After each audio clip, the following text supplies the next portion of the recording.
Parfois, il y a des gens, ils m'envoient des mails en disant « Ce que tu fais, c'est nul ». À quel moment j'ai dit que j'étais pas nul? C'est eux qui se disent « Oh là là, je m'attendais à un truc génial et finalement je suis déçu ». Mais moi, je suis pas responsable de tes attentes, hein. Je m'appelle Guillaume Meurice et je suis humoriste et chroniqueur médiocre, mais je le vis plutôt pas mal. Voici les raisons pour lesquelles nous devrions tous assumer notre médiocrité au travail. Parce que c'est se foutre enfin du regard des autres. J'ai jamais trop été en quête de perfection au travail. Moi, dans mon métier, il y a vraiment deux manières de voir les choses. Il y a de se dire, bon bah voilà, j'ai tel public, les gens attendent ça, donc je vais essayer de m'y conforter. Et il y a la version, moi j'aime faire ça, je le fais et je vais le partager. Je me déçois jamais parce que j'ai pas de grosses attentes vis-à-vis de moi-même. Quoi qu'il arrive, on sera de toute façon jugé. Mettons ça en dehors de l'équation et faisons des choses dans les domaines qui nous plaisent et dans le domaine du possible. Parce que c'est voir le bénéfice qu'il y a dans les erreurs.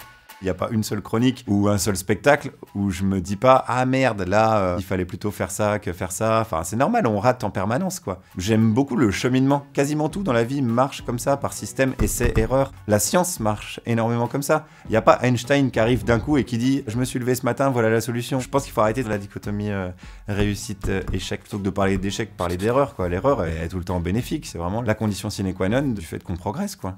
Parce que c'est lâcher l'idée de la performance. On vit dans un milieu un peu de sport de haut niveau. On nous pousse sans arrêt à ça, à être performant. Dans les boîtes, t'as les employés du mois qui sont mis en condition pour être le plus productif possible. On perd évidemment plein de notions de sens, de pourquoi, qu'est-ce que je fais là. Tout est réduit dans cette structure-là à un chiffre à la fin qui va être des dividendes, de la redistribution, ou un pourcentage de rentabilité. Je dis pas qu'il faut pas se fixer d'objectif ou de pas avoir d'ambition. Je dis juste que se fixer un objectif et ne pas l'atteindre, c'est pas très grave. Arrêtons de nous mettre la pression.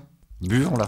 Parce qu'il faut arrêter de chercher la meilleure version de soi-même. Déjà, cette phrase est complètement con. Par définition, la meilleure version de soi-même, elle n'existe pas. C'est une espèce d'horizon vers lequel on court, puis l'horizon, il s'éloigne au fur et à mesure qu'on avance. Il n'y a pas de meilleure version de nous-mêmes, à part ce qu'on essaye de faire et d'être tous les jours, donc c'est-à-dire un truc un peu médiocre. Assumer d'être médiocre, c'est aussi savoir demander de l'aide.